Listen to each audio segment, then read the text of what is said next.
Bridge puzzles are what we're solving today. Bridge puzzles gonna solve them in a major way. There's a bridge puzzle here and a bridge puzzle there. Solving these bridge puzzles without a care. We're just gonna go through these and try to build bridges, because that's what we're literally doing. Every time we solve a panel, it creates a walkable space, and that's cool.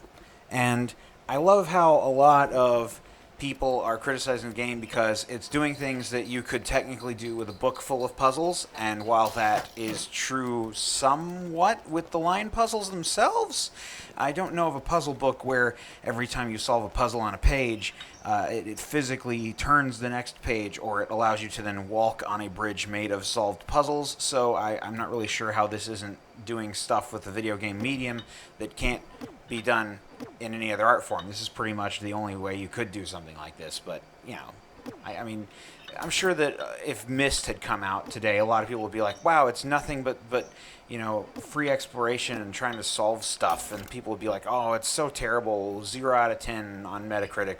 So it's really funny that a lot of people are actually criticizing The Witness right now, because like things like this are actually physically altering the direction the map moves in. It's physical, you know, we're choosing left, right, or forward based on how we solve the thing.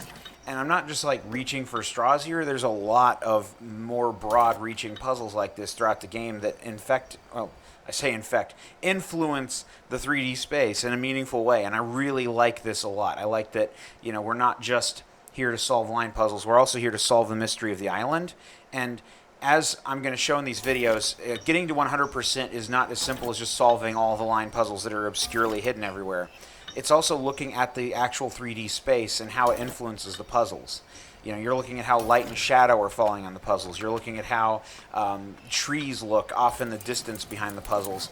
And then you're also like building giant room-sized ground things, and there's a lot of stuff here. But like right now I'm going to change the direction. For instance, this path moves in, so I can get over to the left side and then hopefully open a door so I can create a shortcut for myself to use later on if I need it. So just like this, I can then close these off. But I realized, oh wait, that's only half of it. So it needs the yellow, it needs the orange and the purple in order to open the door. And I'm like, all right, gotta think that out. So just wrap it around everything, I suppose, and that worked. So yay. And with this open, I found another obelisk, which I've only solved one puzzle on. You might remember in the last episode I did the boat, and so that's the boat's pattern right there. It's a bit more simplified, but I guess if you were to look at its shape, it kind of looked like that, just on a really grand scale. And so now we're flipping these. I just love the way these are animated. Coming over here, and it made me happy that the rotation actually changed so that they were facing the direction I wanted them to. And I noticed the door's on a timer, so I'm like, okay, I can hold the door down, and maybe I can blitz for it, but I know it's not going to be that easy. There's going to be something that's subversive that I need to do. So I started building a path over here, and so these were ones where you had to involve, you know, gathering the dots as well as, you know, making sure there's two blossoms or whatever we want to call these shapes in one area to make them happy. And it was a little bit difficult to figure out exactly how to piece them all together, but I did. And then I came to the final set, which is to combine the white and black dots with the stars in creative ways. And then white stars show up, and I'm like, uh-oh, do they need to be separated from the black? Apparently they don't. But the orange needs to be separated from the black and the white. And now we enter the full spectrum. We've got green and orange and purple and all these different colors, and I'm like, okay, well, the stars just need to be happy and the squares need to be separated, and that's just all you have to think about. So as long as, you know, you get into the headspace of the squares can't be friendly to each other, but the stars can, it's a lot easier to piece out.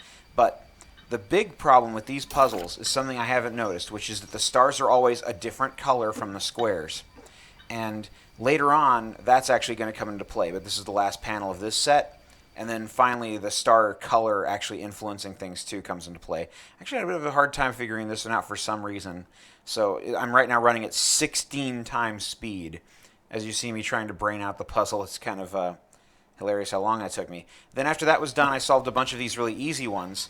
But it quickly teaches me that I need at least one black to feed to that black square, and I need one, not feed, pair with, I guess is the proper word. I need to pair purple with purple. And here it's like, okay, I need to pair a purple with a purple and a purple with a purple and separate all the greens. And then I realized, oh, wait, this is going to rotate me and put me right next to the door. How are we done? Is this the end? And so I'm like, I didn't even look over the edge to see if there were more puzzles after this. I got so excited. And then when I finished it, I was like, well, I guess that's it. I can do the laser now, but I want to finish the rest of these. So the completionist in me just started solving these, and I'm glad I did, because if I hadn't, I'd have been stumped for a while. But actually, these themselves are quite difficult because you have to figure out how to pair black and white in these scenarios where just nothing makes sense. And it's funny because they all use the same pattern, but with each pattern, they remove one element to make it harder. So you think, okay, well, this will be easy, and then you do the next step, and it's like, oh, it's the same puzzle, same order, but wait, something's shifted. And then it gets down to this super minimal puzzle where there's only one white square. So that white square has to be completely isolated, but then you also have to isolate the white dots, because the white blossoms, because the blossoms are, in effect, they hate being paired with a square, right? So this took a long time to figure out. I'm quite serious. This is running at 4 times speed now, so you can see just how long this took me to process. But once I got there, I was like, wait, okay, so I give the square to a blossom. I have to do that. And I was like, is that it? No, that's not it, because the blossoms are still together. But I got the rough idea that I needed the square and a blossom to share a space, and then have the extra blossoms help each other, and that's how we got through it finally. And then I just unlocked it, and I was like, hey, look, it's like a silhouette. There's a guy, and he's like making fire, and the tree looks like flames raising up. That's kind of cute, and I hadn't noticed it until I was standing here to see that. So that was a cute little thing. I love the little perspective sculptures.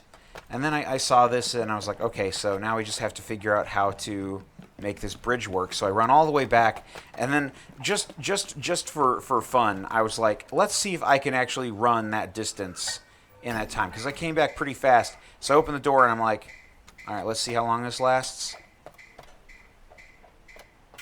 And I'm like, that seems like it could be long enough. All right, let's turn the door on and go. So I just run for it.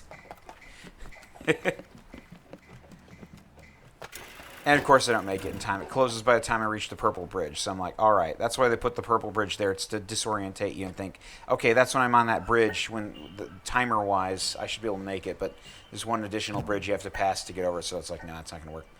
Then I figured out I had to turn it towards the right. So that meant resolving this in a way that worked and made the purple blossoms happy and the squares happy by being separated. And I basically figure out this super roundabout weird way of doing that. And then the bridges flip. And they perfectly line up. Well, not perfectly, actually. That's the funny thing. They're imperfectly lined up, but I can use them as a stepping stool. And I'm like, okay, well, there you go. Laser solved. And with that, we've now completed the entire bridge section. There are a couple extra bridge plates that I do, but I do them actually off camera, and they lead to another one of those panels with arrows on them. And there's some green bridges. I forgot to record that entire segment, sorry, but that would be basically back and to the right of where I'm standing right now. And that essentially is it. That's the end.